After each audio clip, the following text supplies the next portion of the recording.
Então a gente vai falar hoje das diferentes formas de representação de relevo, e depois a gente vai fazer uma prática de representação de relevo, onde eu vou pedir a vocês, em forma de atividade, que vocês representem computacionalmente o relevo de uma parte do terreno, um terreno que é conhecido de vocês. A gente vai usar o campus do PSI, onde a gente estuda, da UFC, e um levantamento que foi realizado lá, tem mais de 1000 pontos de altimetria que definem a altitude dos pontos do terreno lá no campo do PSI, e a gente vai usar esse arquivo que foi o arquivo que eu enviei para vocês de pontos cotados, para que a gente utilize daqui a pouco. Mas basicamente o relevo, a ideia de aclives e declives, que representam a feição contínua e tridimensional de uma superfície que a gente estiver trabalhando, que no caso é uma superfície topográfica. Existem, como eu já disse para vocês, diferentes formas de fazer essa representação. Dentre elas, as curvas de nível e os pontos cotados, que é esse arquivo que eu mandei para vocês. A gente pode representar ele de formato tabular, como esse arquivo que eu mandei para vocês, que é uma tabela, um conjunto de dados numéricos e alfanuméricos para representar esses pontos, mas a gente pode representar também isso visualmente. Por exemplo, aqui a gente tem um arquivo de pontos cotados com representação cartográfica visual, uma planta de pontos cotados. Eu tenho aí um pedaço do terreno, eu tenho as edificações, aqui desenhadas em vermelho, eu tenho o arruamento desenhado em preto, eu tenho algumas curvas de nível, nesse caso aqui desenhadas em magenta e marrom, e eu tenho aqui uma representação de pontos. Então eu tenho um ponto 903, eu tenho um outro ponto aqui com 905, eu tenho um outro ponto aqui com 900. São pontos no espaço bidimensional, cujo valor é a representação de sua altitude ortométrica ou de sua cota. Ou seja, eu olhando para esta planta, mesmo ela sendo um documento bidimensional e não tridimensional, eu posso perceber que este ponto da edificação está a uma altitude de 903 metros em relação ao nível médio do mar. Como este ponto... Vocês estão vendo o cursor? Deixa eu botar aqui um ponteiro.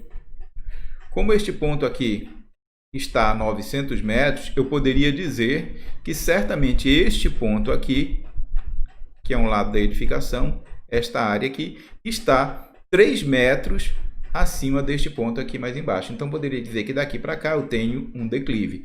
Assim como esse ponto aqui do lado está a uma altitude de 899, ou seja, continua baixando daqui para cá, eu já tenho um declive de 1 metro. Então, nesse sentido, eu venho aqui, daqui para cá eu subo 1 metro, daqui para cá eu subi 3 metros, daqui para cá está plano, daqui para cá eu já subi 2 metros, porque eu tenho aqui cota 905. Então, a partir da planta de pontos cotados, eu consigo saber no plano bidimensional qual é a posição dele, coordenada este, coordenada norte, ou latitude e longitude, mas eu consigo também saber, através da sua nomeação, qual é a sua altitude. Deu para entender aí?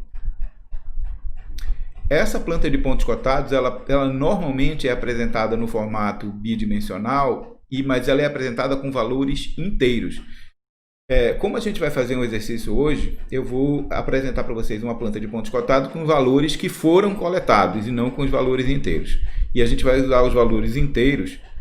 Por exemplo, como é que é um valor que foi coletado? Por exemplo, entre a altitude de 899 e a altitude de 900, eu tenho vários outros valores.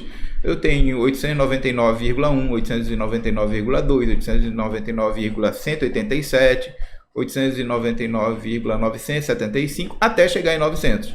Então, os pontos que são coletados no terreno, normalmente eles não têm cotas inteiras, nem têm altitudes inteiras, eles têm altitudes fracionárias, e depois eu descubro no terreno, através de interpolação de diversas formas, onde é que estão os pontos de cotas ou altitudes inteiras. E estes é que são plotados na planta de pontos cotados. Ok? Vamos lá. Um outro tipo de representação de relevo é a planta de curva de nível, que está aqui do lado direito de vocês. Essa planta de curva de nível, ela nada mais é do que um conjunto de linhas, que a gente chama de isolinhas, porque iso igual, linhas, são linhas de igual valor de elevação ou de altitude ortométrica. Então eu poderia dizer para vocês que essa planta aqui do lado, eu tenho também uma representação bidimensional, onde aqui eu tenho as coordenadas, as ordenadas, e aqui eu tenho as abscissas, que novamente podem ser latitude e longitude, ou podem ser coordenadas este e norte. E além disso, eu tenho linhas que passam no terreno numa determinada posição e estão todas sobre a mesma altitude, ou a mesma elevação. Então eu poderia dizer aqui para vocês, por exemplo, que esta linha aqui, ó, todos os pontos desta linha estão na cota 91. Uma planta de curva de nível, que é uma planta de isolinhas, também, assim como a planta de pontos cotados, consegue dar para a gente a sensação ou a percepção do relevo do terreno. Por exemplo, uma planta de curva de nível, a depender do formato das curvas e da proximidade das curvas, ela vai dizer para a gente quão plano ou quão íngreme é o terreno. Quanto mais afastadas estiverem as curvas umas das outras, mais plano é o terreno. Quanto mais próxima estiverem as curvas uma das outras, mais íngreme é o terreno. Agora, ser íngreme significa que ele tem uma declividade grande. Agora, esta declividade pode ser apresentada no formato de declive, ou seja, eu estou descendo, ou de aclive, eu estou subindo. Como é que eu vou saber? Eu vou perceber através da proximidade que esta área aqui, por exemplo, é uma área muito íngreme. Mas eu não sei se ela é um aclive ou um declive. Aí eu vou olhar para os valores de pontos das curvas de nível cotadas nesses montinhos pretos que vocês, sem definição, não estão vendo qual é. Então, a depender das cotas, eu vou saber se isso é um aclive ou um declive. Por exemplo, se eu tiver aqui a cota de 89, aqui eu tiver a cota de 90, aqui eu tiver a cota de 91, eu vou saber que daqui para cá eu estou subindo. Então, aí eu tenho um morrete. Agora, se aqui eu tiver a cota de 91, aqui de 90 e aqui de 89, aí eu vou saber que de fora para dentro eu estou descendo, então eu tenho ali uma depressão, eu tenho um buraco. A forma de representar tanto uma depressão quanto uma elevação, uma serra, um serrote, é a mesma. A diferença aí vai ser então na cotagem das curvas de nível. Isso no plano bidimensional. Se a gente migrar para o plano bidimensional, a gente tem uma outra representação de relevo, que é uma representação tridimensional, que a gente chama de modelo numérico do terreno ou modelo numérico de elevação, que é uma figura tridimensional agora, que representa exatamente a curva de nível e que também dá para nós a sensação de relevo do terreno. Eu vou querer que vocês criem nessa atividade computacionalmente, eu vou ensinar para vocês a fazer como tanto a planta de pontos cotados, quanto a planta de curva de nível, quanto um modelo tridimensional do terreno.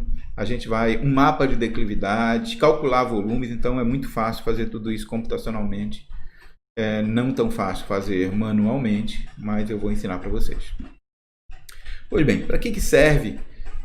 Quais são as possibilidades de uso aí da planta de curva de nível, do modelo numérico do terreno? Então, aí eu posso construir um perfil, eu posso determinar a declividade média dos pontos para fins, por exemplo, de projeto viário. Eu posso gerar as curvas de nível, eu posso gerar os pontos cotados, então são muito mais possibilidades, eu posso calcular volume, então são muitas das possibilidades. Um dos produtos que a gente pode criar, que eu até pedi para que vocês fizessem ele manualmente no formato de esboço, de croquis, o perfil que a gente chama de perfil longitudinal. E o perfil longitudinal nada mais ou simplesmente perfil do terreno, nada mais do que pegar o terreno e fazê-lo atravessar por um plano vertical. Então, se eu pegar um plano vertical e eu fatiar o terreno, cortar o terreno através desse plano vertical, o encontro deste plano vertical com o terreno, que é esta linha que eu estou seguindo com a apontadora laser aqui, é o perfil longitudinal do terreno. Ele é muito utilizado para estudos de lançamento de grade, que é a linha por onde vai passar uma estrada, por exemplo, definição de rampas, taludes, inclinação, estabilidade de taludes, lançamento de deslocamento e transporte de terra para serviço de terraplenagem. Então, o perfil longitudinal ajuda bastante a gente para saber a inclinação do terreno. E é muito fácil construir ele, porque é um gráfico bidimensional, onde na horizontal a gente tem as distâncias, normalmente em formato de estacas, e na vertical, nas ordenadas, a gente tem as cotas ou as altitudes. E em sendo um gráfico bidimensional, basta que eu ligue aqui os pontos de distância com a sua cota, distância com a sua cota, distância com a sua cota. E depois eu ligo isso através de uma curva, porque o terreno natural não é uma reta. Então, normalmente o terreno ele é suavizado pelas intempéries. Então, vento, chuva, o próprio peso, a massa do solo faz com que ele se compacte, se adense, e aí eu tenho uma superfície suavizada. E esse, então, é o perfil longitudinal. Uma característica do perfil longitudinal, além dele ter o estaqueamento, as distâncias em estacas na horizontal e as cotas ou altitudes ortométricas na vertical, é que normalmente para regiões planas ou onduladas, como é o caso daqui de Fortaleza, de Calcaia, da região metropolitana de Fortaleza, é que a gente apresenta no que a gente chama de exagero vertical. E o exagero vertical nada mais é do que eu modificar as escalas das distâncias em relação às cotas ou alturas. Notem aqui que as distâncias estão apresentadas na escala de 1 para 2000, mas as cotas estão apresentadas na escala de 1 para 200, ou seja, as cotas, o relevo, a altitude, ela vai ser representada numa escala 10 vezes maior do que as distâncias. Mas por que isso, professor? Vocês poderiam perguntar, e já que não perguntaram, eu mesmo vou perguntar e eu mesmo vou responder. As cotas, elas são representadas numa escala normalmente 10 vezes maior do que as alturas, para que a gente tenha uma melhor percepção do relevo. Notem que numa região plana, muitas vezes eu tenho que me deslocar horizontalmente grandes distâncias, e como a região é muito plana, não houve uma diferença significativa na diferença de nível. Isso faz com que, se eu não modificar as escalas, em regiões relativamente planas, a gente não percebe o relevo passa a ser uma linha horizontal. Porque eu tenho aqui, eu andei 20 metros na horizontal, andei uma estaca e modifiquei ali alguns poucos centímetros. Esses centímetros, se eu usar as mesmas escalas, não vão ser perceptíveis, o que vai fazer com que eu tenha percepção, se eu usar a mesma escala, de que eu estou sempre num plano. E aí, para perceber melhor o relevo do terreno, a gente provoca esse exagero. E normalmente esse exagero para perfis longitudinais é de 10 vezes. Ou seja, se eu representar as estacas na escala de 1 para 1000, eu vou representar as cotas na escala de 1 para 100. Se eu representar as estacas na escala de 1 para 500, eu vou representar as cotas na escala de 1 para 50. E assim sucessivamente, vai me dar uma melhor percepção do relevo do terreno, mesmo que eu esteja trabalhando numa região de declividade plana. Ok? Eu não estou dizendo que o terreno é deste jeito. Eu estou dizendo que a gente exagera verticalmente no perfil longitudinal apenas para ter a melhor percepção do relevo do terreno, já que o terreno é muito plano.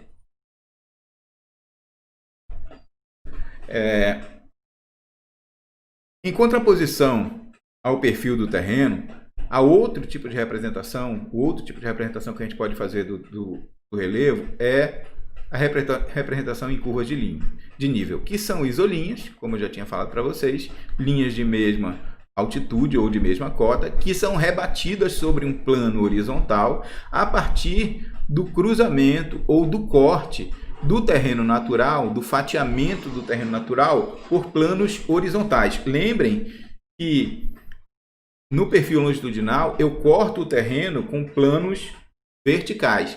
E a linha de encontro deste plano vertical com o terreno é o meu perfil longitudinal. Mas na curva de nível não. Eu corto o terreno com planos eu fatio o terreno com planos horizontais. E o encontro do terreno com cada plano desse horizontal vai me dar uma curva de nível. E essa linha aqui, que é a linha de todos os pontos no terreno que estão àquela mesma cota ou àquela mesma altitude, é rebatida para um plano horizontal. E aí eu crio, então, as curvas de nível. Essa linha aqui deste encontro, ó, esta curva sinuosa que está todos os pontos na mesma altura aqui, foi rebatida aqui para baixo e ela é desenhada então como essa linha vermelha. Se eu cruzar, se eu fizer o terreno natural, mudar a altura deste plano horizontal, a gente chama isso de equidistância vertical. Eu posso pegar um plano horizontal desse, colocar na cota 0, depois eu subo para a cota 1, depois eu subo para a cota 2, depois eu subo para a cota 3. Eu estou colocando um plano horizontal em equidistância de 1 em 1 metro. Mas eu posso não fazer isso. Eu posso, por exemplo, num terreno que é muito plano, sabendo que ele é muito plano, pegar um plano horizontal a cada 5 metros. Então eu pego aqui na cota 0, na cota 5, na cota 10, na cota 15, de 5 em 5 metros. Posso pegar em 10 metros. 0, 10, 20, 30. Então isso vai depender do tipo de detalhe que eu vou querer da minha representação de relevo. Todo mundo entendeu aí o que é uma curva de nível? Então, curva de nível são isolinhas cuja representação é obtida a partir do cruzamento de planos horizontais equidistantes entre si, verticalmente equidistantes, com o terreno natural, que definem, num plano horizontal, pontos de mesma altitude ou cota. Ok? Pronto. Eu já falei de declividade, eu já adiantei para vocês o conceito de declividade na aula passada, mas eu vou repetir aqui porque eu precisava disso na atividade que eu passei para vocês na semana passada. Então, declividade é um indicador de quão íngreme é o terreno e isso vai depender, o formato dele pode ser apresentado tanto no formato percentual quanto no formato angular. E nada mais é do que a divisão da diferença de nível entre pontos consecutivos pela sua distância horizontal. Se eu quiser apresentar no formato percentual, basta eu multiplicar este valor, esta relação por 100. Se eu quiser apresentar no formato angular, ou seja, qual é o ângulo de inclinação de uma determinada rampa para cima ou para baixo, basta que eu ache o arco cuja tangente também é a mesma relação, a diferença de nível dividido pela distância horizontal. E aí eu vou achar o ângulo de inclinação entre dois pontos, quer ele esteja em aclive, quer ele esteja em declive.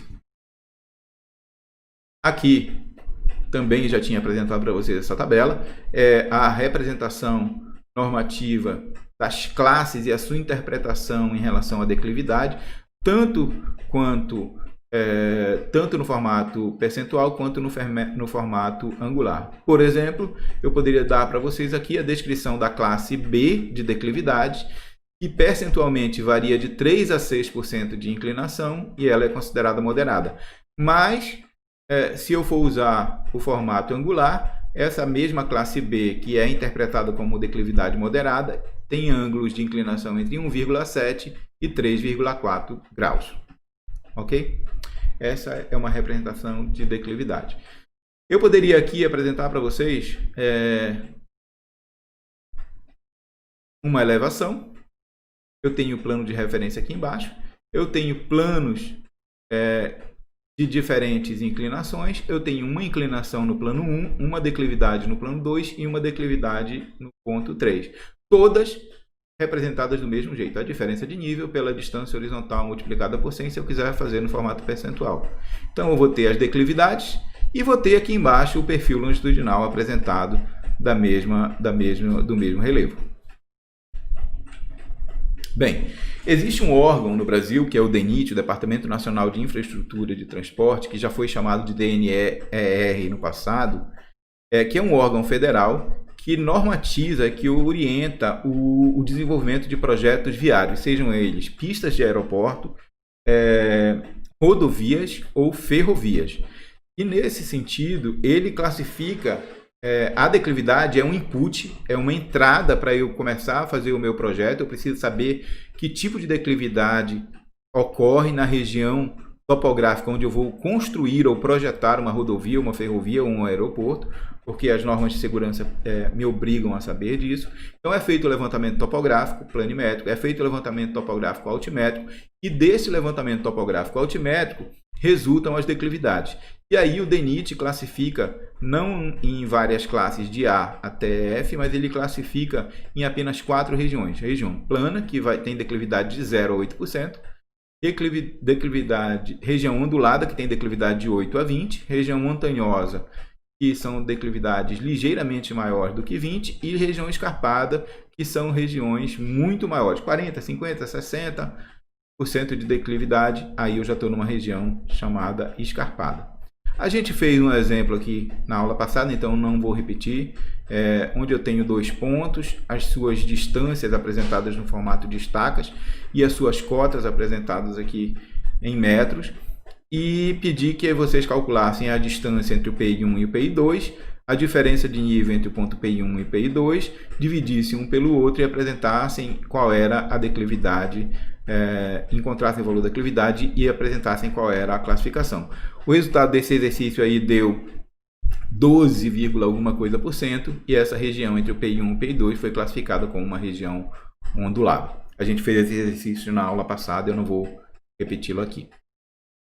Pois bem, aqui eu tenho só para vocês perceberem como é a construção dessas isolinhas num terreno natural. Neste caso aqui, eu usei a equidistância entre os planos horizontais que vão cortar o terreno de 10 metros. Então eu tenho a minha superfície de referência, que está aqui embaixo, que é o nível médio do mar. Depois eu tenho 10 metros acima dele, eu coloquei um plano horizontal e cortei o terreno, o que gerou essa linha azul. Aí depois, 10 metros acima disso, eu cortei o terreno novamente com este plano vermelho, o que gerou essa linha vermelha, e eu joguei aqui para baixo. 10 metros acima dessa, eu cortei com o plano horizontal verde e cortei e gerou essa linha verde, que eu coloquei aqui embaixo. Quando eu superponho todas no plano horizontal, eu vou saber exatamente qual é a coordenada este, qual é a coordenada norte, e vou saber também que este ponto aqui, que tem esta coordenada este e esta coordenada norte, está sobre a cota de 0 metros, está no nível médio do mar, por exemplo. Esta é uma representação de curva de nível. Bem, normalmente quando a gente está em atividade presencial, eu ensino vocês a fazerem uma curva de nível manual, coisa que eu acho que é a única vez que vocês farão isso, porque vocês já ouviram a máxima de que tempo é dinheiro, e desde que os métodos computacionais, os computadores, os programas de processamento de dados apareceram, a gente não faz mais isso na mão. Mas normalmente, para obter uma planta de curva de nível, o que se faz é um processo de quadriculação no terreno. Então, no campo, que novamente, vocês não estão tendo aulas práticas, e então eu vou precisar aqui falar para vocês como é que seria. No campo, o processo de quadriculação é eu estaquear o terreno, então eu distribuo piquetes no formato de quadrículas, quadrados regulares no terreno. O lado desses quadrados aí depende do relevo do terreno, então em terrenos planos normalmente eu coloco isso de estaca em estaca. Então eu coloco um piquete 20 metros, depois um outro piquete, 20 metros depois outro piquete, e eu faço todo o alinhamento piquetado de 20 em 20 metros. Numa direção, na outra direção, perpendicular a esta que foi colocada, eu também faço de 20 em 20 metros, e eu quadriculo o terreno com piquetes que são colocados no chão. Depois vem o pessoal do nivelamento geométrico ou trigonométrico e nivela, visa todos esses pontos, determinando as coordenadas altimétricas ou as altitudes ou cotas para cada um desses piquetes. A partir disso, eu consigo construir as minhas representações do relevo. Para desenhar isso, eu queria que vocês pegassem a máquina de calcular de vocês. Por favor, todo mundo faz isso. E queria que vocês seguissem a minha voz, porque eu não montei aquela parafernália para que vocês vissem hoje como eu faria isso. Mas eu vou tentar desenhar aqui com o cursor. Meu Deus. Daí, cara.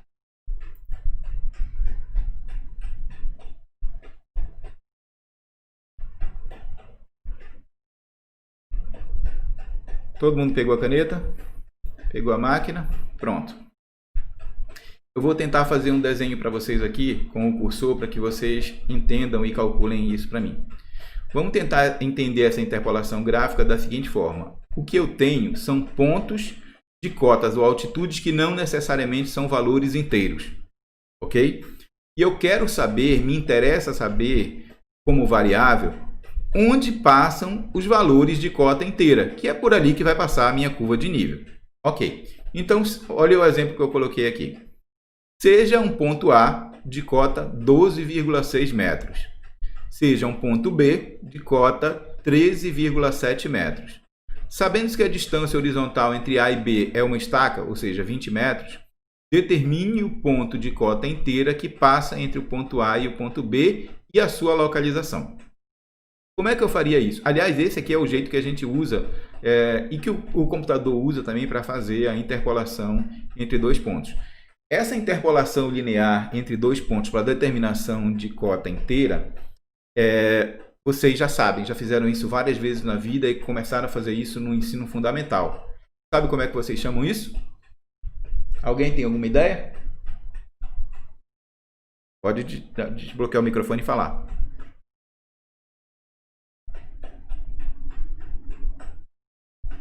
Gente,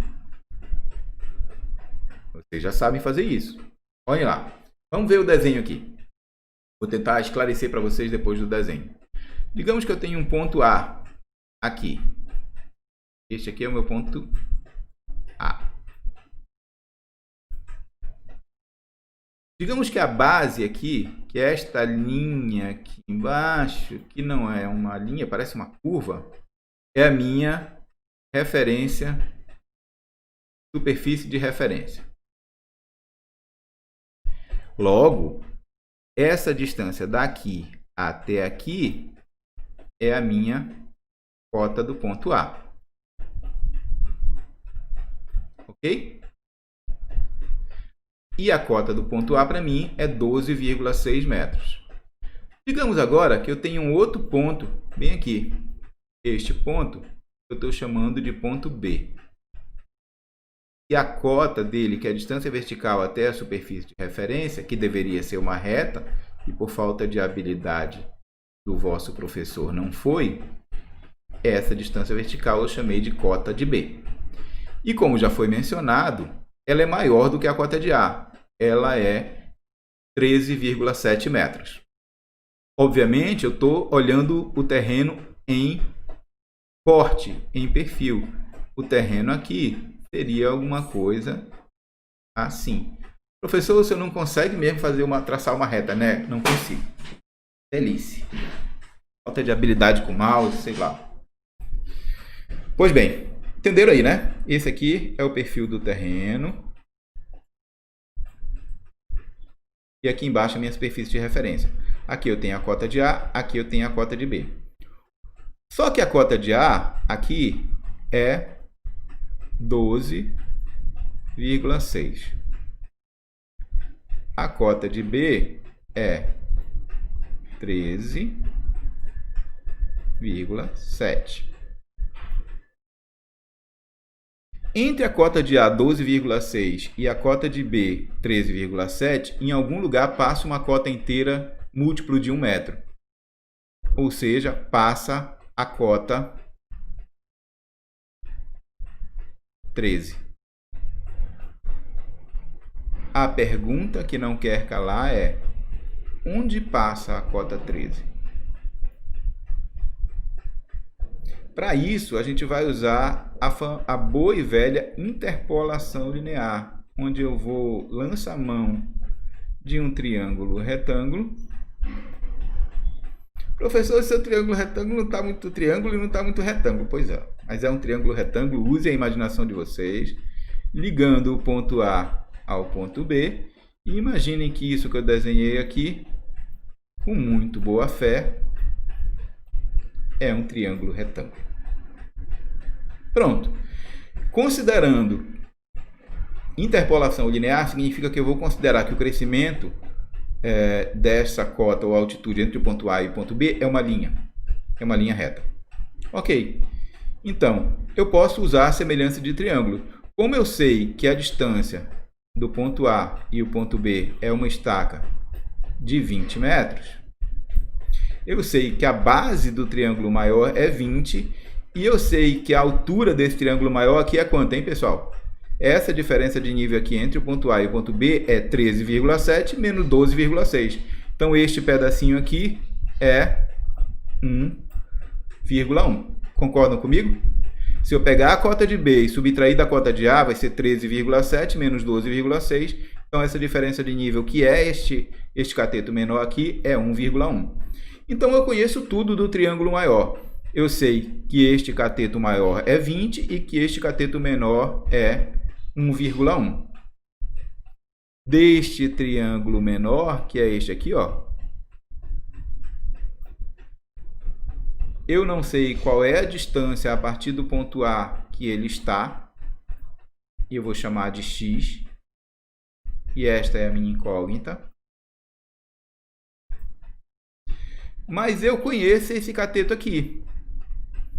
Quanto é que vale esse cateto aqui, gente? Ora, se eu estou no ponto 12, bem aqui eu estou no ponto de cota 12,6 e aqui eu estou no ponto de cota 13, qual é a diferença entre 13 e 12,6? Este pedaço aqui vale quanto, pessoal? 40 centímetros, 0,4 metros. Pronto. Aí eu vou fazer uma regra de 3 de semelhança de triângulos. Eu vou dizer que este lado está para este lado, assim como este lado está para este lado. Então, eu vou dizer que 1,1 está para 20 metros, assim como 0,4 está para x. A boa e velha regra de 3. Calculem, por favor, quanto é o valor de x. Alguém responde?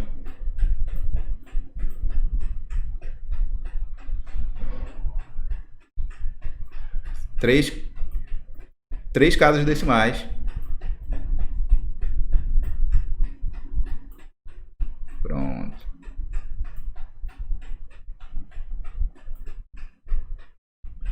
Pronto. 7,273. Agora vocês acabaram de achar qual é o ponto a partir do ponto A, qual é a distância a partir do ponto A, onde no terreno passa o valor de uma cota inteira de 13 metros. Desse jeito. É exatamente assim que a gente faz todas as cotas do terreno.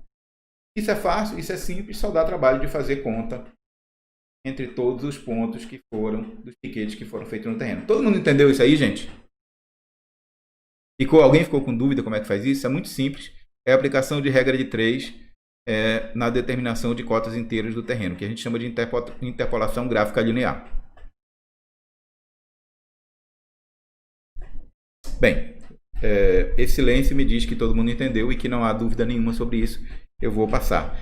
Eu queria dizer para vocês que vocês teriam que fazer algumas centenas dessas regras de 3 para elaborar um exercício que a gente faria manualmente aí em sala de aula num papel milimetrado. Mas como a gente não está presencial, eu não vou passar essa atividade para vocês. A atividade de vocês vai se resumir apenas à atividade computacional que vocês vão conseguir fazer em casa. Esse aqui seria o exercício. Notem. Eu vou só dizer para vocês como é que seria feito, do mesmo jeito aí usando a interpolação gráfica. Eu vou fazer a interpolação, esses pontos aqui, todos eles estão quadriculados no terreno. Então, se este terreno aqui está quadriculado e se essa distância entre cada um deles é uma estaca de 20 metros, aqui eu teria 0, 20, 40, 60, 80, 100 metros. Esse terreno tem na horizontal 100 metros e na vertical ele tem 0, 20, 40, 60 metros. Pronto. Então tem um terreno aqui retangular de 60 por 100 metros. E em cada um desses pontos aqui eu coloquei um piquete. Depois foi nivelado E os valores que se apresentam aqui são as cotas de cada um desses pontos. Ok? Como é que eu faria para fazer a interpolação linear entre cada um desses pontos? Bem, eu pediria que vocês fizessem interpolação a cada 5 metros e não a cada 1. Ou seja, os planos de equidistância estão a 5 metros de distância um do outro. Por exemplo, entre a cota, e a gente sempre começa fazendo dos menores cotas para os maiores. Então, eu sei que como esse aqui é o menor valor de cota, este é o valor mais baixo do terreno. Como este aqui é o maior valor de cota, este é o ponto mais alto do terreno. Mas entre o valor, este ponto aqui, que tem cota 3.1, e este ponto aqui, que tem cota 8.9, passa um valor múltiplo de 5 em 5 metros, que é o valor 5. Então, bem aqui, passa a cota 5. Daquele jeito lá, vocês iam descobrir qual é a distância daqui até aqui, com interpolação, para saber qual é a distância da cota 5. Entre o valor 8.9 e o valor 18.9, não passa nenhum valor de cota 5. Entre 3.1 e 12.4, em algum lugar passa um valor de cota 5. Mas passa um outro múltiplo, passa um valor também de cota 10. Professor, você está dizendo que cada aresta dessa pode passar mais de uma curva de nível? Pode, claro que pode. Vocês têm que achar qual é a distância dela. Entre 3.1 e 11.1 também passa um valor de cota 5 e também passa um valor de cota 10.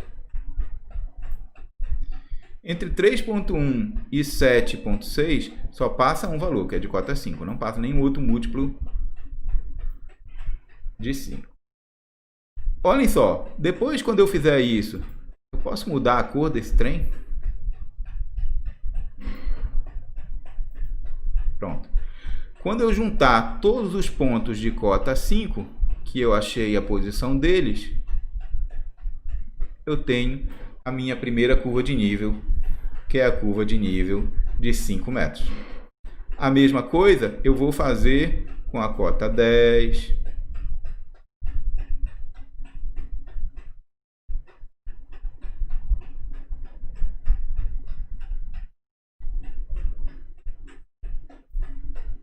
e assim sucessivamente com a cota 15, e é assim que é construído através de interpolação a planta de curva de nível.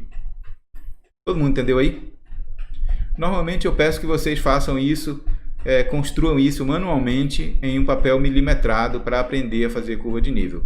Mas eu não vou pedir para vocês para fazer isso, porque vocês não vão poder me entregar e eu não vou poder aferir, ensinar vocês a trabalhar com papel milimetrado. Além disso, tem o fato de que essa provavelmente é a única vez que vocês vão fazer isso manualmente, porque hoje ninguém mais... Eu fazia isso, viu, pessoal? Quando eu fiz engenharia, quando eu fiz técnico em edificações, quando eu fui estagiário, eu trabalhava com papel. Era tudo analógico. Não existia CAD, não existia um programa de processamento de dados topográficos. E a gente fazia tudo manualmente. Mas vocês não são obrigados a fazer. E eu vou pedir então que vocês façam isso tudo computacionalmente. Mas vocês já viram aí que é muito fácil fazer uma regra de 3. É só complicado quando eu tenho que fazer algumas centenas, 500, 600 vezes a regra de 3 para achar todas as interpolações entre os pontos. Eu fiz essa interpolação aqui da curva 5, pegando interpolação só nos eixos, mas vocês poderiam fazer a interpolação também aqui, ó, achar qual era o valor da hipotenusa de um quadrado de 20 por 20 e achar qual é essa distância aqui, essa distância aqui, para poder fazer uma interpolação mais exata. O computador acaba fazendo isso porque ele não tem problema de fazer cálculos seguidos muitas vezes e faz isso.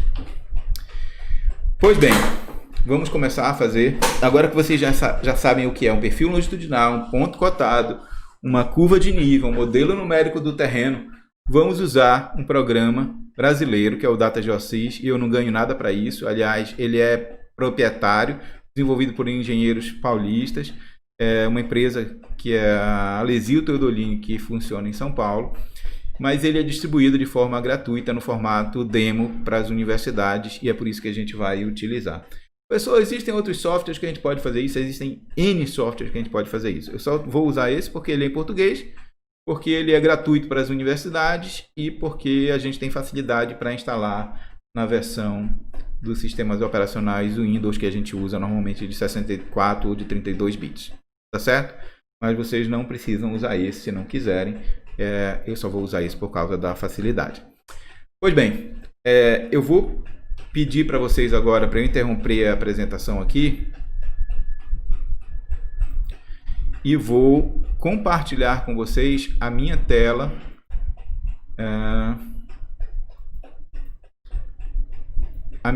do computador. E vou pedir que vocês abram o programa do Data Geosys.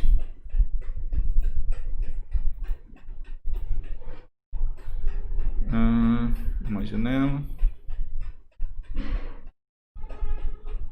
Ué.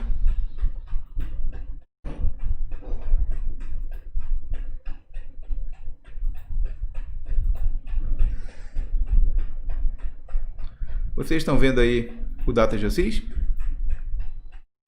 Aberto? Ok. Vamos fazer o seguinte, normalmente as pessoas, assim como eu, só tem um monitor. Fica fácil da gente trabalhar ensinando a fazer, olhando um vídeo do lado e fazendo no programa. Mas quando a gente tem um monitor só e a gente não está trabalhando com o Zoom, está trabalhando no Meet, fica um pouco mais complicado. Então eu vou fazer aqui para vocês, vocês vão olhar e aí vocês vão fazer aí no de vocês e dizer se deu certo ou não. Ok? Ok, pessoal? Então, vamos pegar aquele arquivo. Essa é a interface natural quando a gente abre o Data Geosys. Ele pede para a gente criar. Aliás, eu vou fechar aqui e vou abrir. Vou criar um novo projeto. Normalmente ele deve estar assim, ó, pedindo para criar um novo projeto. Eu vou dar um nome para esse projeto de aula e vou avançar. Não vou colocar nada aqui, mas a gente pode colocar. Normalmente a gente coloca o nome do responsável técnico, coloca o CREA do responsável técnico. Um dia vocês vão ter um, viu, pessoal? Vou colocar o meu aqui. O meu CREA é do Pará, obviamente. Concluir. Pronto. Ele vai abrir um projeto. Eu vou tirar esse daqui de cima. Fechar o projeto. Pronto. Só esse que eu acabei de criar, ó. Tá aqui em cima. É o projeto que foi criado. Ele tem várias funcionalidades que estão aqui embaixo, mas não tem nenhum documento dentro desse. Normalmente, a gente poderia fazer o processamento dos dados topográficos que vieram de lá e achar as cotas ou as altitudes do ponto. Como eu já tenho um processamento pronto, e eu só quero mostrar para vocês o produto desse processamento, eu já mandei para vocês um arquivo, que é aquele arquivo TXT lá de pontos. Então, onde é que a gente vai? A gente vai bem aqui em arquivo e vai importar aquele arquivo que eu mandei para vocês de pontos cotados. O meu está bem aqui dentro do Downloads, ó. Cliquei nele, ele é um arquivo TXT, eu vou abrir. Na hora de importar, como é um arquivo texto no formato ASCII, ele já vem para cá. Pode ser que no de vocês ele não venha tão bonitinho assim. Aí a gente tem que configurar. Eu vou configurar o primeiro aqui como descrição, o segundo como coordenada X, porque é a coordenada oeste, o terceiro como coordenada Y, porque é a coordenada norte, e o terceiro como coordenada Z, porque são as cotas. Normalmente a gente organiza para cá, ó. Se eu passar para cá, não vai ter nada. Eu não sei, o programa não sabe o que é cada uma dessas linhas, cada uma dessas colunas. Mas primeiro eu vou passar para lá, ó, a descrição. Aí ele batizou a primeira coluna como descrição. Depois eu vou passar... Oi.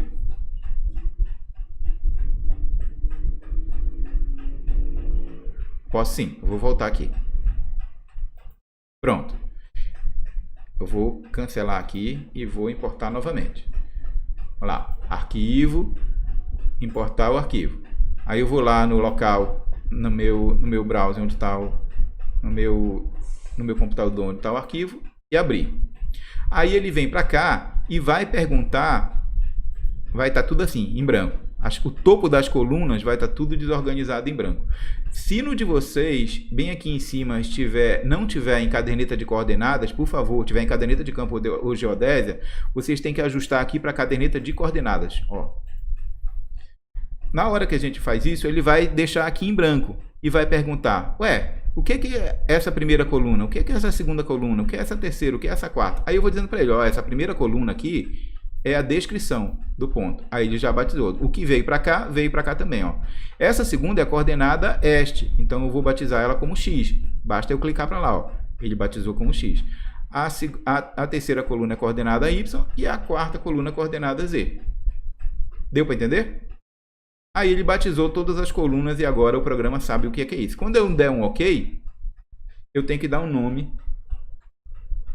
Vou colocar o nome dessa caderneta aqui de PC, porque eu sei que essas são as coordenadas do campus do PC. Pronto, a operação foi realizada com sucesso. Ele criou uma caderneta de pontos, onde na segunda linha aqui eu tenho a descrição, que é ponto, depois eu tenho o número do ponto, depois eu tenho a coordenada X, a coordenada Y e a cota, que é a coordenada Z. Criou a minha caderneta e importou aquele arquivo que era texto, agora ele já é um arquivo de planilha de caderneta dentro do DataGeoSys. Todo mundo vamos fazer isso agora. Primeira coisa de vocês, agora vamos lá para o DataGeoSys. Vão em arquivo, criem um novo projeto.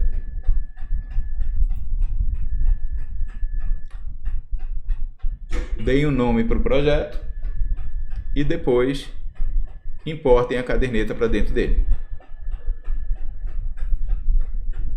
Quem falou deu tudo certo aí?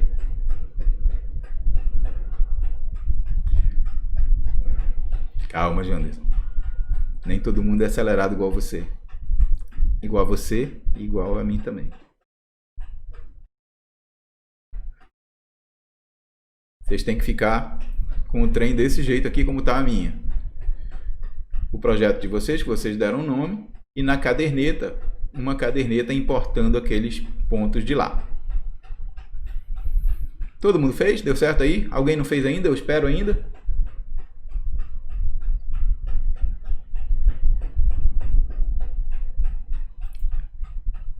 É importar.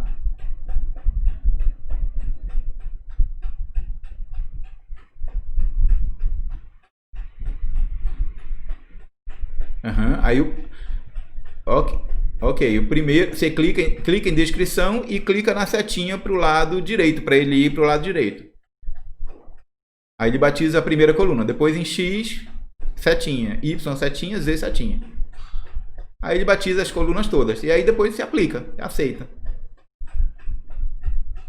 Isso.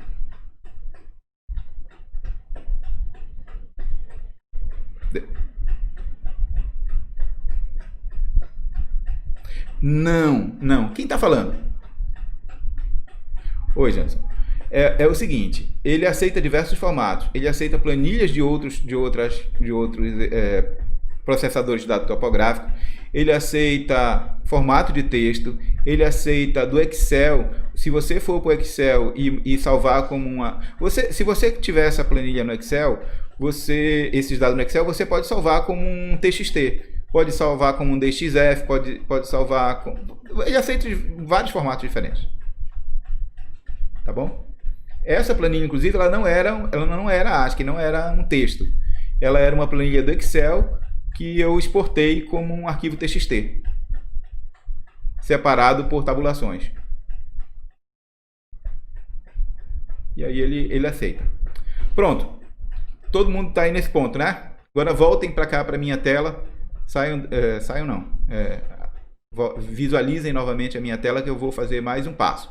Então a primeira coisa que a gente fez foi pegar os dados do nosso processamento, que pode ter sido feito em qualquer programa, inclusive dentro do DataGeoSys. Não estou aqui nesse momento para ensinar vocês a calcularem, até porque eu quero que vocês calculem na mão as cotas, ou nivelamento geométrico ou trigonométrico. Eu quero que vocês calculem na mão, aprendam a fazer na mão. Bem, aí calcularam. Todas as cotas dos pontos estão calculadas aqui agora. Mas eu preciso fazer um desenho. O meu desenho vai ser um desenho de pontos cotados, para eu saber onde estão esses pontos no espaço geográfico. Então eu vou precisar plotar a posição X, Y, ou norte, este, ou oeste, norte de cada um deles, e também a cota de cada um deles para criar uma planta de pontos cotados. Onde é que a gente vai? Bem aqui do lado tem desenhos, ó. Estão vendo? Clica com o botão direito nele e vai criar um novo item. Então, se eu clicar em cima de desenho com o botão direito do mouse, eu vou criar um novo item, desenho. E vou dar um nome para ele. Professor, você botou o meu? O meu desenho é meu, eu botei meu. Vocês podem botar o nome que vocês quiserem. Pronto. Na hora que eu ponho um nome para ele, ele vai perguntar qual é a caderneta que ele vai utilizar para criar o desenho. Porque eu posso ter dentro do meu projeto várias cadernetas diferentes. Caderneta altimétrica, caderneta planimétrica, caderneta de nivelamento geométrico, nivelamento trigonométrico. Eu só tenho uma, que é a caderneta PC. E ela tá não sei como é que eu chamo isso, marcada, selecionada. Eu vou avançar aqui, vou avançar de novo, vou usar aqui o GeoMax, ver se dá certo. Pronto. É aquele nenhum manual, o GeoMax é a forma como ele vai desenhar. Okay? É um algoritmo de desenho dele. Notem que ele já desenhou aqui tudinho. Eu tenho aqui todos os mais de 1000 pontos cotados dentro do campus do PC na sua posição original. Tanto na sua coordenada este, quanto na sua coordenada norte e com o desenhinho que ele tem. Bem aqui em cima tem diversas ferramentas. Estão vendo aqui, ó? Eu tenho o pan, que é essa mãozinha, que leva o desenho para um lado e leva o desenho para o outro, igual a um CAD. Eu tenho aqui um zoom dinâmico, que é uma... Como é que é o nome disso, gente? Uma lupa. De mais ou de menos. Se eu clicar nele e eu fizer rolar o mouse para cima e para baixo, olha, vocês vão perceber que essas cataporas, esses sarampos que estão aparecendo, se eu aumentar a escala, ó, esse aqui é o ponto 744, cuja cota é 30,7 metros. Eu posso diminuir o zoom, ó. E aí eles vão ficando, parece uns pontinhos, mas é porque eles estão muito pequenos. Eu vou voltar o zoom para cá. Todo mundo entendeu aí? Então bora, vamos fazer aí todo mundo. Vamos agora lá no programa, no DataGeoSys. Cliquem aí com o botão direito do mouse no desenho.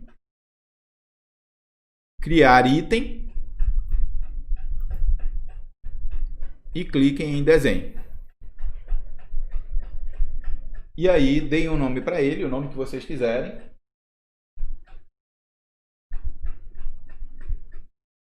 Usem a caderneta que vocês deram um nome que eu não sei se foi o mesmo que a minha. Aceitem, avançar, escolham aí o algoritmo GeoMax para criar o desenho, só para ficar igual ao meu, e criem o desenho. Esperem um pouquinho, dependendo do processador de vocês, ele vai demorar um pouquinho, mas ele vai gerar o desenho. E aí todo mundo fica feliz porque criou pela primeira vez a sua planta de pontos cotados computacionalmente. Isso manualmente dá um trabalho do cão para fazer, viu, pessoal?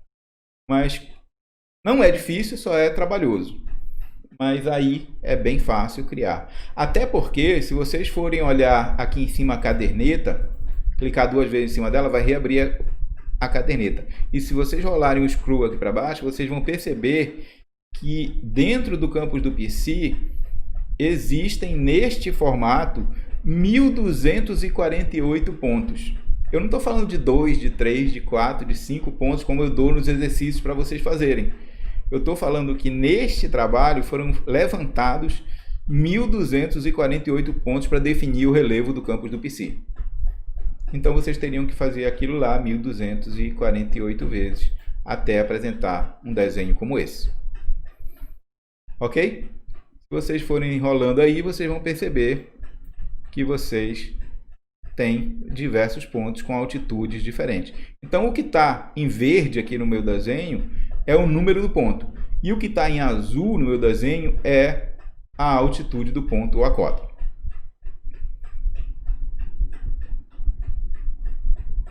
Conseguiram fazer?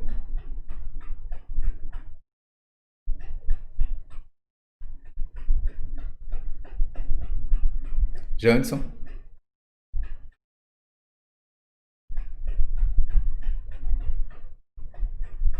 Pessoal, vocês sabem que se vocês não desbloquearem o microfone, eu não consigo ouvir vocês, né?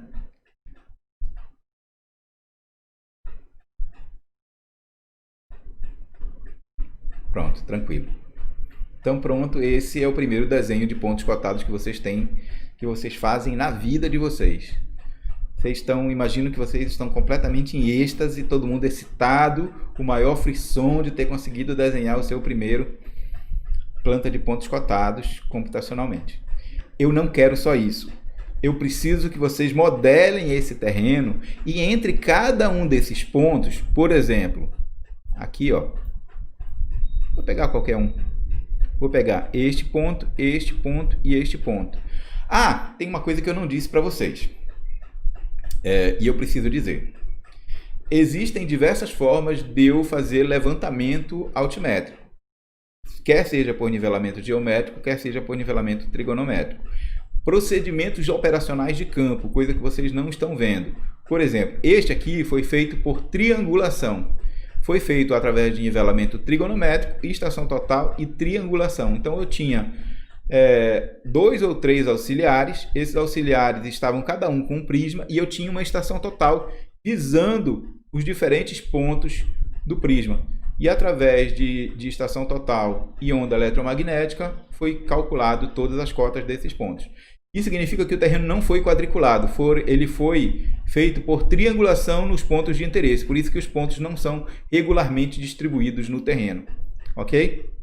Então, o que há de se fazer aqui é pegar entre cada ponto, entre esse ponto e esse ponto, e interpolar para saber quais são as cotas inteiras. Entre esse ponto e esse ponto, interpolar para ser as cotas inteiras. Entre esse ponto e esse ponto, as cotas inteiras. E aí eu gero triângulos, diversos triângulos, e cada um desses triângulos eu vou interpolando as arestas para achar os valores de cotas inteiras, até gerar as curvas de nível todo. Deu para entender?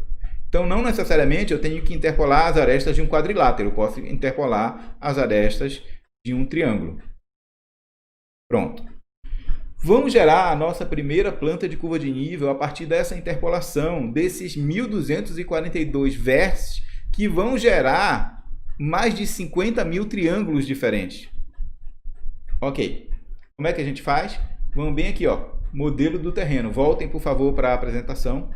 Pessoal, eu não tenho a menor ideia se vocês estão conseguindo fazer isso ou não. Vocês poderiam dizer para mim se está tudo certo, se alguém não está conseguindo, está tendo dificuldade? Tá certo. Quem falou? Ok. Vamos lá, Faraó. Todo mundo vai aqui agora, volta para a tela principal para poder ver o que eu estou fazendo. Eu estou vendo aqui modelo do terreno. Tá vendo? O modelo do terreno para ele é onde a gente vai modelar, interpolar e criar a nossa planta de curva de nível. Eu vou dar um zoom aqui para poder ver todo o terreno. Pronto. Vamos aqui, modelo do terreno. Botão direito novamente, criar item, modelagem. Todo mundo foi? Modelo do terreno, criar item, modelagem. Pronto. Ele vai abrir uma janela que é para criar um modelo digital do terreno, ou um modelo numérico do terreno, ou modelo digital de elevação. Existem vários nomes para isso. Vocês deem um nome para ele.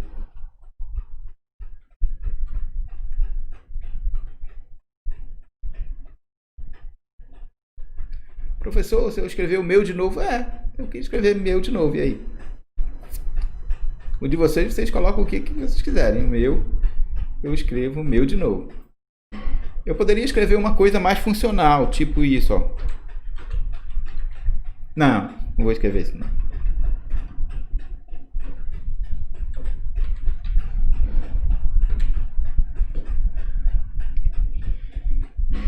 Bem, já estão marcadas todos os pontos. Eu vou avançar. Aqui está dizendo que ele vai pegar da cota mínima, que é 0, até a cota máxima, que é 33,39. Essas informações ele pegou da caderneta de campo. E que ele vai interpolar no máximo a cada 150 metros e no mínimo a cada 15 centímetros. São valores default do programa. A gente pode alterar, mas não recomendo que façam isso. Vamos lá, avançar. Concluir. Olha o que é que ele vai fazer numa fração de segundo quando vocês fizerem concluir. Janison, né? Vocês imaginem quanto tempo vocês iam demorar para fazer aquele monte de regra de 3. Em mais de 50 mil triângulos. E depois de interpolar, achar todas as posições nas arestas desses triângulos. O que ele fez aí, o de vocês pode estar configurado de um outro jeito. Ele criou todos os triângulos e criou as interpolações. Juntou essas interpolações e criou isolinhas. Nessa primeira interpolação, eu digo que ele sempre cria isorretas. Mas as curvas de níveis não são retas. Elas são curvas, porque o terreno, por conta do que eu já falei para vocês, do efeito das intempéries, do passar do tempo, da chuva, do vento, da ação do peso próprio do solo, ele acaba conformando o terreno, suavizando o terreno. E para que ele fique mais suave, a gente pode fazer uma segunda interpolação. Olhem só. Notem que aqui, vocês estão olhando aí a tela, né, gente? Eu vou aumentar o zoom aqui, só para vocês perceberem. Notem que aqui ele interpolou este ponto, criando este triângulo. Mas ele poderia fazer um outro triângulo aqui, ó. Ele poderia criar este ponto e este ponto. E aí isso aqui ia dividir em mais uma aresta aqui, o que ia fazer com que eu tivesse mais triângulos ao invés de 2 aqui. Ao invés de 2, eu passaria a ter 4 triângulos. Ao invés de ter 50 mil triângulos, eu teria agora 200 mil triângulos. E teria que fazer interpolações nas arestas desses 200 mil triângulos. Ok? O que ia fazer com que as minhas curvas deixassem de ser retas e passassem a ser curvas mais suavizadas. E a gente pode fazer isso. E eu vou fazer isso.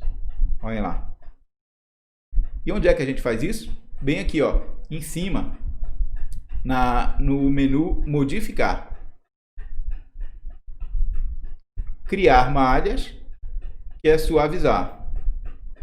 E eu vou subdividir os triângulos. E vou dar um OK. Olha o que ele fez aí, pessoal. E aí, Janison?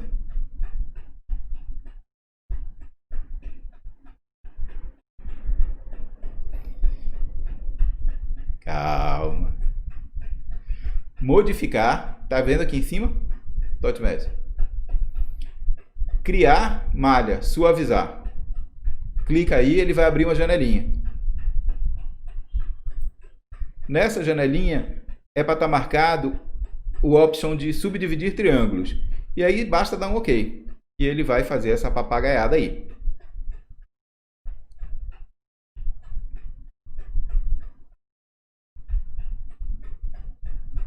Deu certo aí?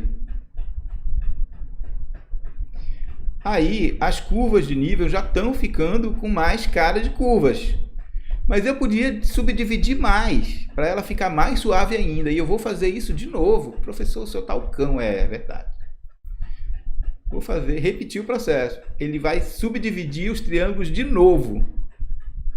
E as curvas de nível vão ficando cada vez mais com cara de curvas, cada vez mais suavizadas. 2 suavizações eu acho que são suficientes aí para que a gente fique com... Eu não estou gostando deste fundo azul. Os triângulos estão chamando muita atenção, a triangulação aí de baixo está chamando muita atenção em relação às curvas de nível, que são o principal. Então eu vou bem aqui novamente em modificar.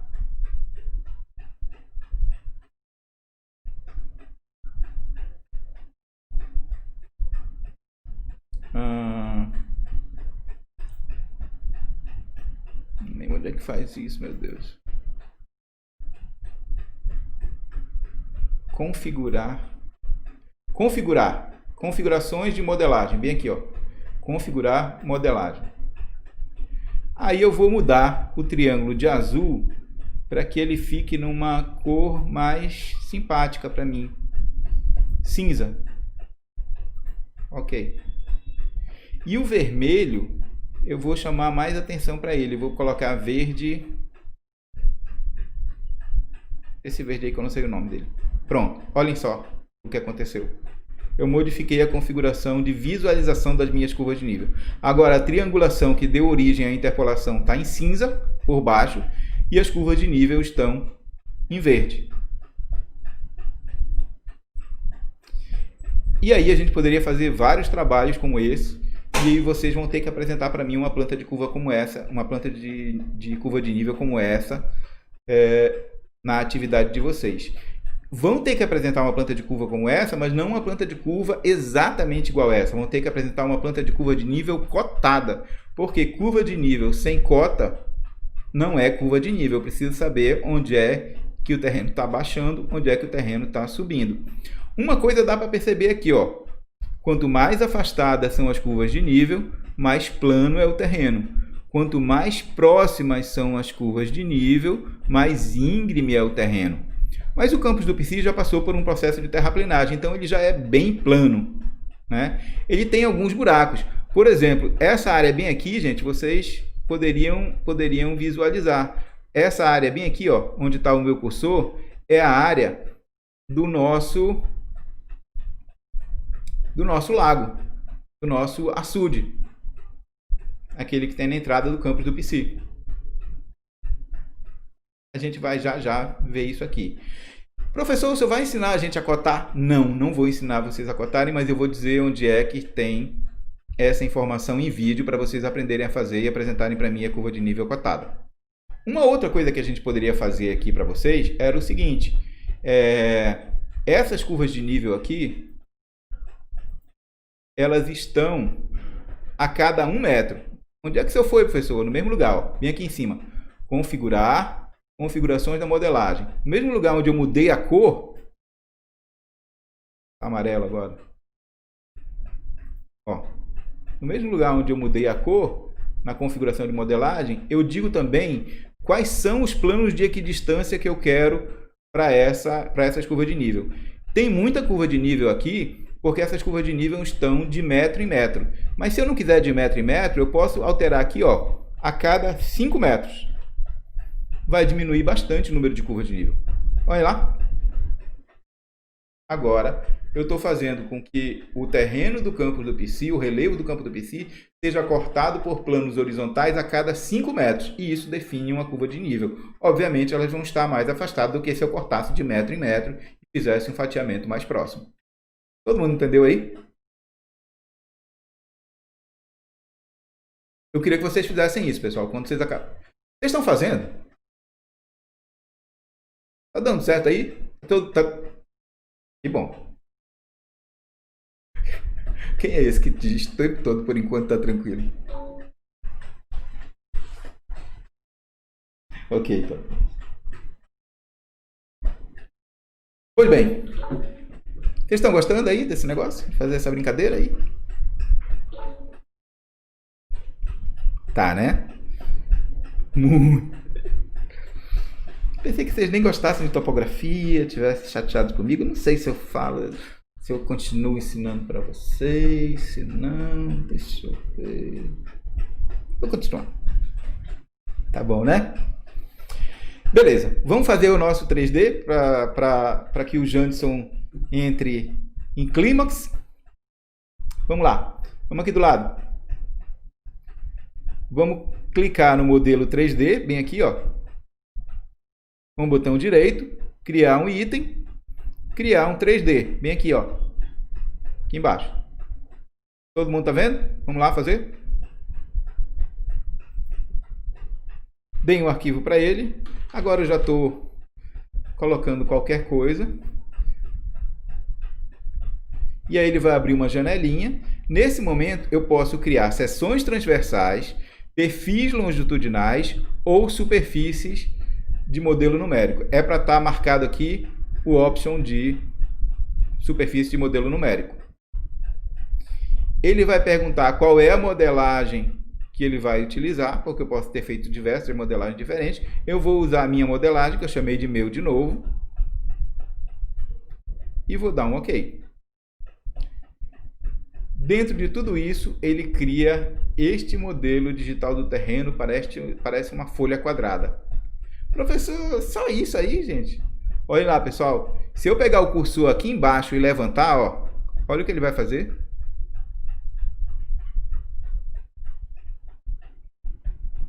Vocês podem fazer isso aí também.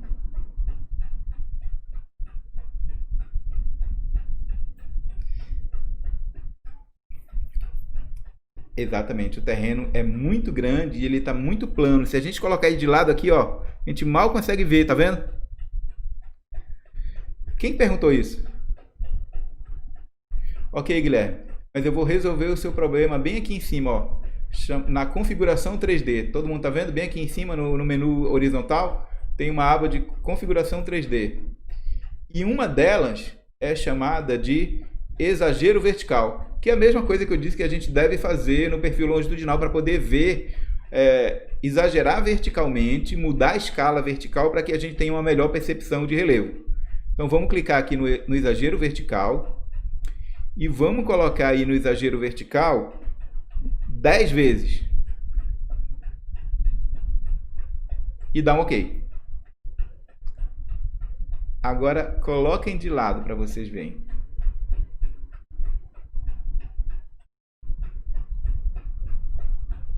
Melhorou bastante, né? Notem que bem aqui é aquela área baixa lá do nosso açude. O açude que tem bem na entrada, lá a Lagoa da Agronomia, é na entrada, lá na entrada do campus. Dá pra ver, ó. A água fica toda depositada lá, tá vendo? E esse aqui é o canal de entrada dela. Pois bem, isso para mim não tá legal ainda, porque tá tudo verde.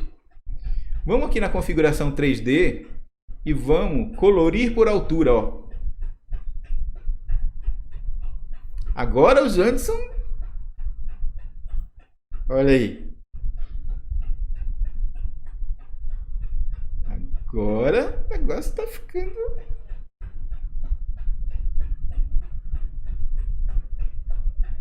Obviamente, os tons mais quentes são os pontos de maior altura.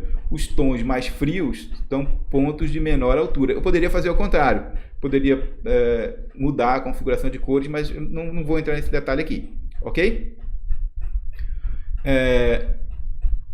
Como a gente não é besta nem nada, eu perguntaria para vocês onde é que o campus onde é que o centro de tecnologia está colocado. Vem aqui, ó, gente. Neste meio aqui, que é o ponto, são os pontos mais estáveis, planos e altos do campus do PC, é onde o centro de tecnologia foi se instalar. Deixamos os desníveis quase todos para o centro de ciências agrárias e para o centro de ciências aqui. E estamos instalados na parte mais alta e plana do campus do PC. Bem, tem uma coisa, isso é o modelo, é uma superfície que representa exageradamente, com exagero vertical, o campus do PC, que é muito plano, não é exatamente assim, mas está exagerado para que a gente veja. Ok? Gostaram disso?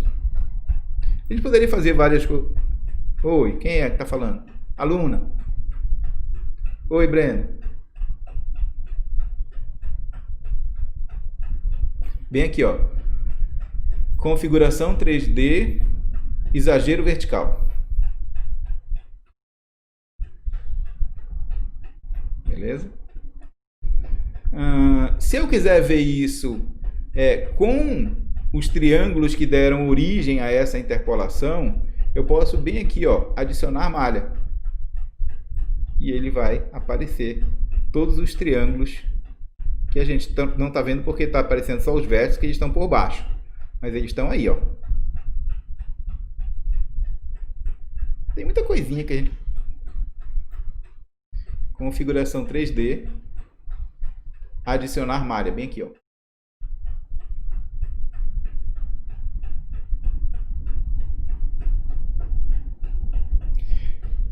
Se eu quiser visualizar melhor, eu posso mudar a cor do arame para vermelho, sei lá. Isso aí fica a critério de vocês. Tem muita coisinha que pode fazer por aí, e eu queria sair disso aqui, porque a gente já criou. Notem que nesse pequeno espaço de tempo aí, em menos de 20 minutos, a gente criou uma caderneta, tá aqui, criou o desenho de pontos cotados, criou uma modelagem com curvas de nível, que vocês não cotaram, mas vão cotar, criou um modelo digital de elevação com colorido por altura e exagerado em 10 vezes do campo do PC com a malha de triangulação. Já fizemos muita coisa. Na verdade, quem fez foi o computador. O computador ajuda muito nessas horas, porque acelera muito o trabalho. Desde que o levantamento tenha sido feito com critério, rigor, ajustado corretamente e as coordenadas estejam corretas, computacionalmente é muito fácil trabalhar. Bem, tem uma coisa que eu queria mostrar para vocês, ainda que faz parte da atividade de vocês também. Vamos voltar na aba desenho, bem aqui, ó, e ativem, por favor, cliquem 2 vezes no desenho de vocês. O meu chama meu, o de vocês eu não sei como é que chama. Agora, tá todo mundo aí vendo o seu próprio desenho? Os pontinhos cotados? Eu queria... nesta aba aqui de desenho, o desenho que foi criado por vocês, cliquem 2 vezes em cima dele que vai aparecer os pontinhos cotados.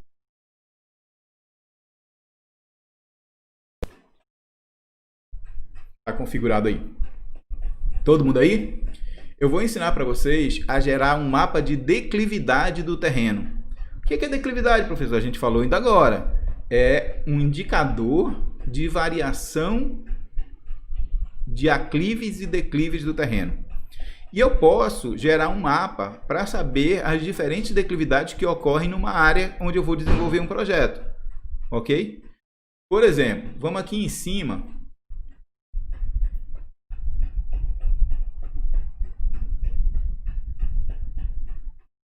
Pronto. Aqui em cima, nessa aba de desenho, vai ter uma aba de modelagem. Vocês estão vendo aí?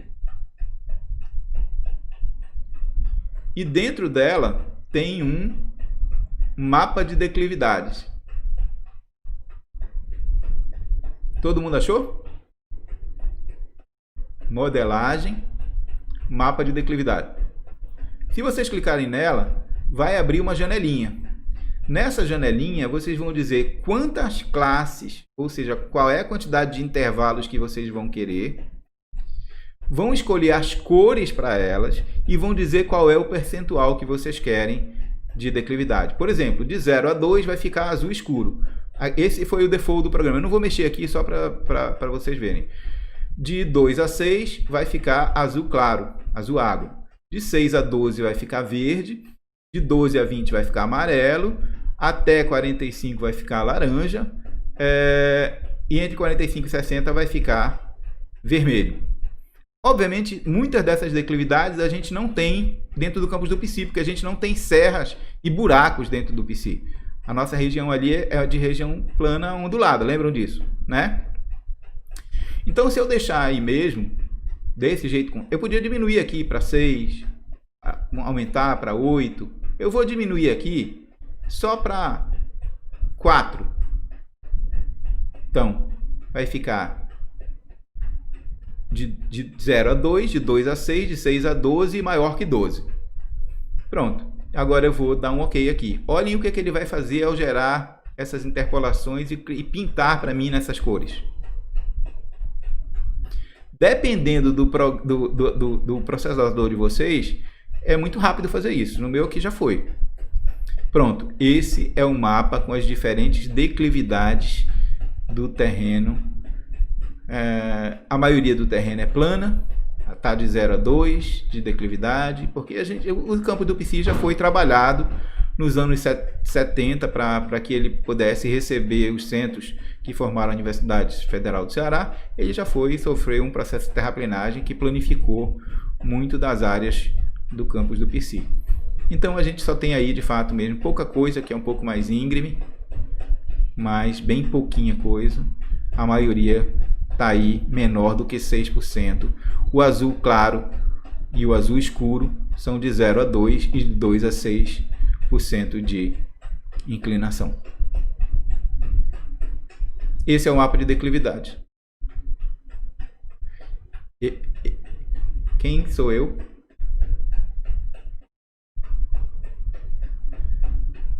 O cara tá tão excitado com esse negócio que ele tá indo na frente, fazendo outras coisas. Aí quando eu tô ensinando, ele tá fazendo outra coisa diferente. Modelagem. Mapa de declividade. Perdi o botão. Você toma cuidado com essas construções. Você fala, viu, bicho?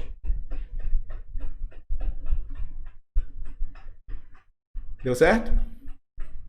Modelagem. Mapa de declividade. E aí você escolhe lá configurações de quantas classes e intervalos de declividade. Pronto, foi gerado o mapa de declividade. Tem um local onde você coloca também a legenda aqui do lado, mas eu também não vou falar isso para vocês vão achar lá no vídeo que eu vou passar para vocês fazerem. Tem uma outra coisa que eu queria que vocês fizessem também dentro dessa atividade. Só que ela está na aba ferramentas, não mais na aba modelagem. Aqui em cima antes, 1, 2, 3, 4, 5, na quinta aba, tem uma aba chamada ferramentas. Todo mundo achou aí? Aqui a gente pode fazer um monte de coisa, gente. Calcular distâncias, calcular área, calcular volumes, área de inundação, quando eu estou trabalhando com açudes, com barragens, calcular platô, perfil, fazer locação, pode fazer um monte de coisas. Mas eu vou passar para vocês uma atividade importante, que é de volumetria, que é bem aqui, ó, de calcular volumes. Eu imagino que vocês fizeram, como é que chama isso, gente? Análise espacial, não. Geometria, viram geometria espacial em algum momento da vida acadêmica de vocês, em matemática. Ok. Cálculo de prismas, de cubos, de trapézios, de pirâmides, de esferas, volumes de figuras tridimensionais.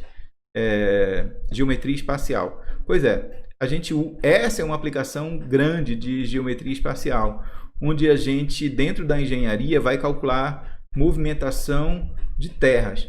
Normalmente, quando a gente vai fazer uma obra de engenharia, a gente precisa fazer muita movimentação de terras. Movimentação de terras em engenharia chama terraplenagem. Alguns chamam de terraplanagem também. As duas formas são corretas. Eu chamo de terraplenagem porque a maioria dos autores o chama assim. Pois bem, a minha iluminação virou. Peraí.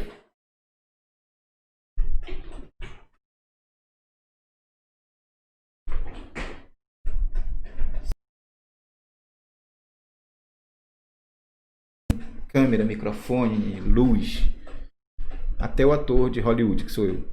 Então, eu vou pedir que vocês façam um cálculo de volume, porque isso está no programa de vocês e é importante vocês aprenderem a fazer cálculo de volume. Matematicamente, manualmente, a gente faria cálculo de áreas. E em cima de áreas, faria cálculo de volumes com geometria espacial. Aqui, ele faz a mesma coisa, só que ele faz muito mais rápido, assim como ele traça as interpolações de regra de 3 muito mais rápido. E aqui ele dá várias possibilidades no cálculo de volume. Calcular volume entre uma superfície e um plano, calcular volume entre duas superfícies ou calcular volume entre dois planos. Normalmente, em engenharia, a gente calcula entre duas superfícies ou entre uma superfície e um plano. E eu vou pedir que vocês façam um cálculo entre uma superfície e um plano. Qual é a superfície que vocês vão utilizar? A superfície do modelo digital do terreno, que é aquela 3D que vocês fizeram.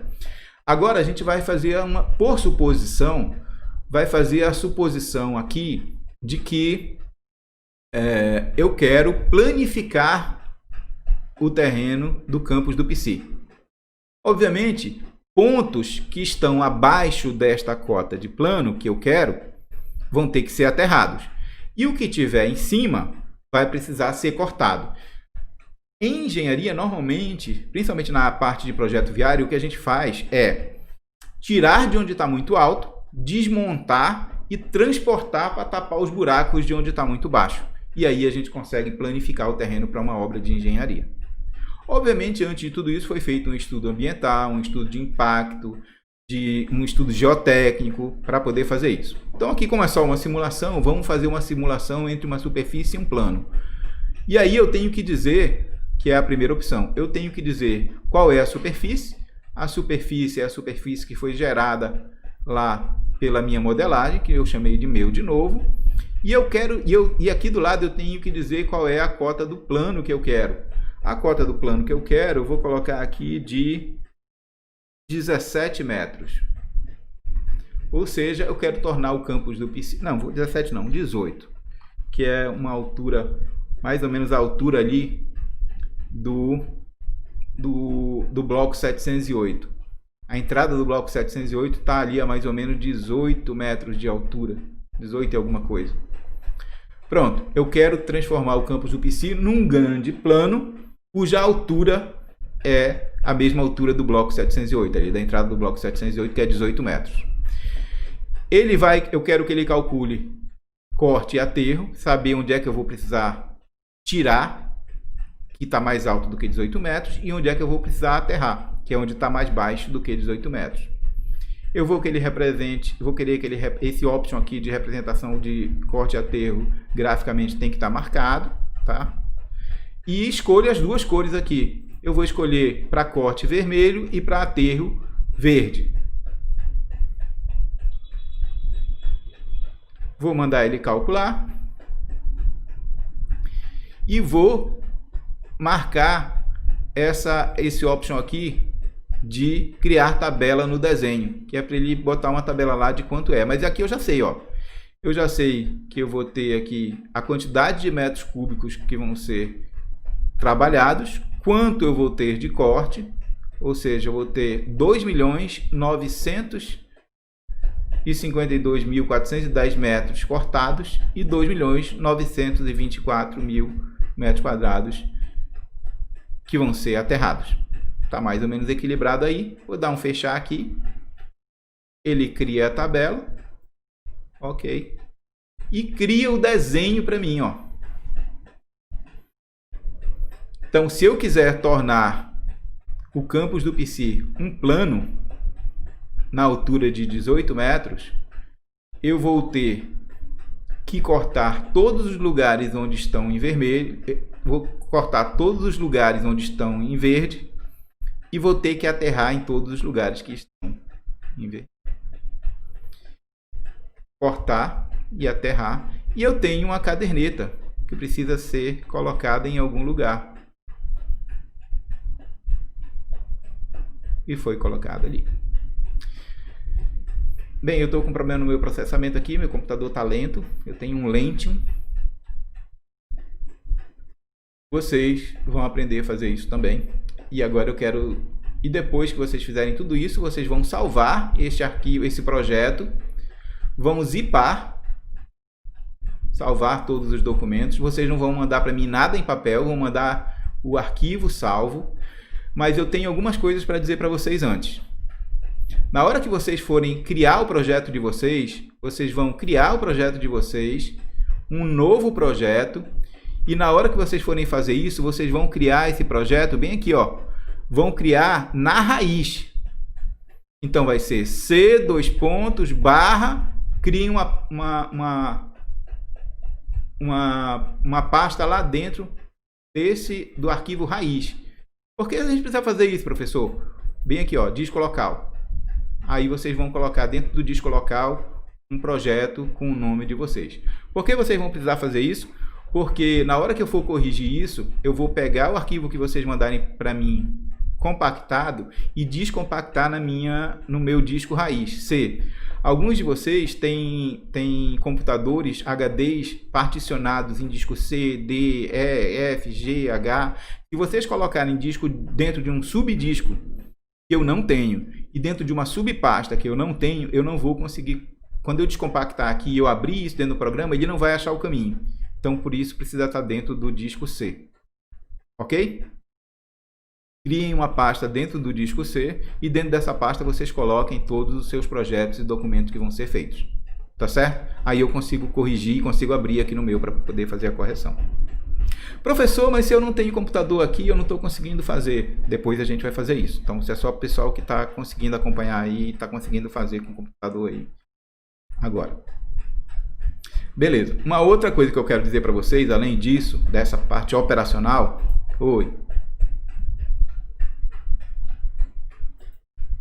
é aqui, ó. Lá no começo, a primeira coisa que você vai fazer antes de começar a fazer o trabalho é ir no computador de vocês, no disco C, e criar uma pasta aqui com o nome de vocês. Novo. Vocês não estão vendo isso, vocês estão vendo só a apresentação, né? Antes de fazer isso, vocês vão dentro da pasta, dentro do computador de vocês, cliquem no disco C e criem uma pasta nova com o nome de vocês, por exemplo, ou o número de matrícula de vocês. E é nessa pasta que vocês vão guardar tudo. Uma pasta que está dentro do disco C, certo? Que vocês criaram. Quando vocês criarem o programa, quando vocês estiverem no programa, a primeira coisa que vocês vão fazer é criar um projeto, certo? Aí vocês vão aqui, arquivo, novo projeto. Aí bem aqui embaixo, ó, localização. Vocês vão procurar essa pasta que vocês criaram no disco C. No meu caso chama aula. E vão selecionar para que ele fique ajustado, para que ele fique gravado tudo dentro do disco C. Se vocês colocarem aqui dentro do disco E, dentro do disco D, dentro de uma pasta que está da pasta, da outra pasta, eu não vou conseguir corrigir. Entenderam? É só uma questão operacional para eu poder corrigir aqui. Outra coisa que eu queria falar para vocês é o seguinte. Eu vou partilhar, parar aqui a apresentação. Peraí.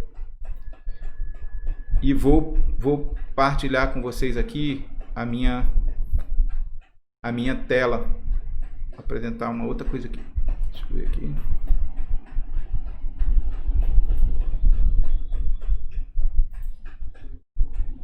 Só um minuto, pessoal.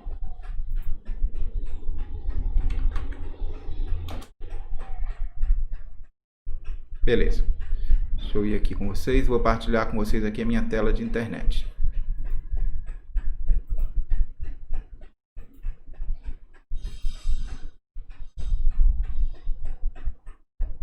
Ué?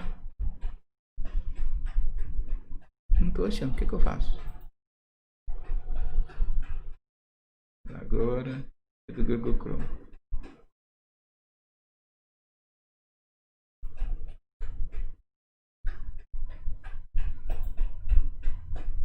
Pronto. Vocês estão vendo aí? Vocês estão vendo aí a minha tela de internet? Pessoal? Ok. Eu vou mostrar para vocês onde é que vocês vão achar os vídeos que vão ajudar vocês a fazer essa atividade, além das instruções que eu dei aqui agora. E tem alguns detalhes que eu não contei para vocês, porque vocês têm que aprender e buscar alguma coisa também sozinhos. Isso faz parte do processo de aprendizado. Então vocês vão dentro da página do DET, a página nova, www.det.ufc.br. Vão chegar nessa página. Nessa página vocês vão bem aqui em laboratórios, bem aqui ó, na aba laboratórios. E aí ele vai abrir uma página onde tem os diversos laboratórios do DET. E aí vocês vão bem aqui embaixo em LAG, que é na nova página do LAG, que está sendo modificada.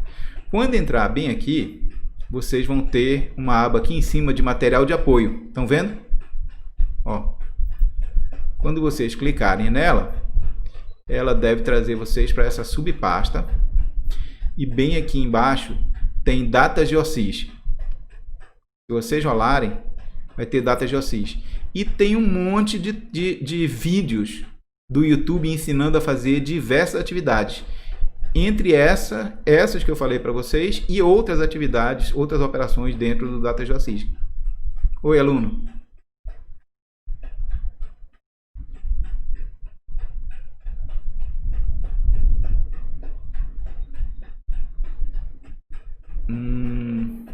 Tá, eu vou falar para vocês.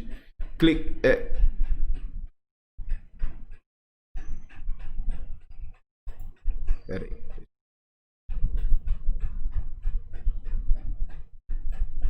Peraí, vou mandar.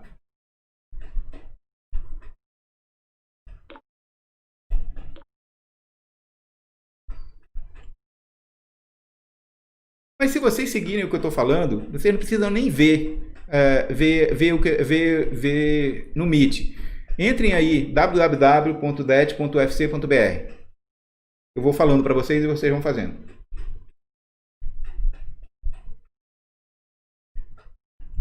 Entraram?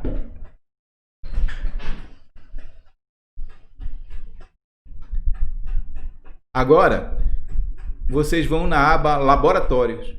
Em cima, no menu horizontal, em cima tem uma aba Laboratórios. Aí cliquem nele. Nessa aba vão aparecer GTEMA, LMP, LRI. Se vocês rolarem para baixo, vai aparecer LAG, Laboratório de Geomática Aplicada. Basta clicar no logo. Aí vocês vão cair dentro da página do LAG.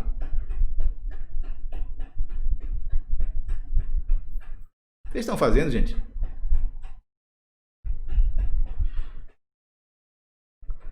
Chegaram ainda na página do LAG, ok? Bem, agora, estando na página do LAG, no menu horizontal preto, tem um botão chamado Material de Apoio LAG.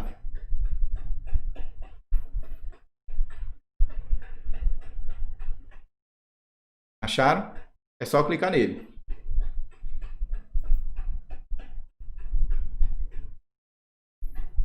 Pronto. Aí tem aí como escrever seu texto acadêmico, o método científico, redes de apoio ao levantamento, tudo isso vocês vão precisar quando estiverem fazendo a parte prática. Aí começa, Data GeoSys. E aí tem uma série de botões.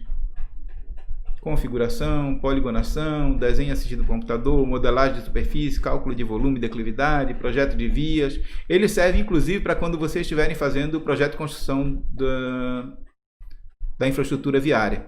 Outra disciplina que vem aí depois da minha. Pois bem, aí tem tudo que vocês vão precisar para fazer isso que eu ensinei vocês a fazer. Tem bem aqui, ó, curvas de nível modelagem 1, curva de nível modelagem 2, criando MDT 1, criando MDT 2, criando modelo 3D, calculando o volume, criando mapa de declividade. Pronto, todas as coisas que vocês precisam. E se vocês clicarem nela aí, ela vai para um link no YouTube onde tem um vídeo ensinando vocês passo a passo como fazer. Então é isso. Obrigado por mais essa semana aí. Sigam firmes. Está mais perto de terminar do que quando começou. Tchau, gente. Obrigado.